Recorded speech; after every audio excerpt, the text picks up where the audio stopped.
Higher ছেকেণ্ডেৰীত admission ল'লে 10,000 টকা, ডিগ্ৰীত admission ল'লে 12,500 টকা, আৰু মাষ্টাৰ ডিগ্ৰীত এডমিশ্যন লোৱাসকলক 25,000 টকা দিয়াৰ সিদ্ধান্ত লৈছে। এনেও আগতে স্কুটি দিয়ে, চাইকেল দিয়ে, ফ্ৰী এডমিশ্যন দিয়ে, ফ্ৰী টেক্সট বুক দিয়ে, এইবিলাক চলি থাকিব।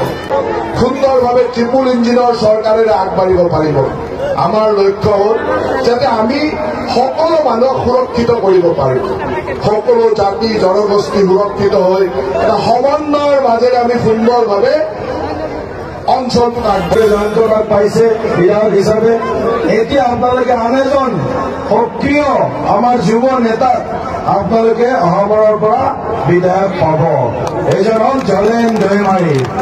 আৰু এতিয়া আপোনালোকৰ ভাল খবৰ, এতিয়া আপোনালোকৰ দুজন বিধায়ক, জয়ন্তবা বিধায়ক আছে, আৰু এজন আপোনালোকে এক্সট্ৰা এজন বিধায়ক পাইছে, জলেন দৈমাৰী।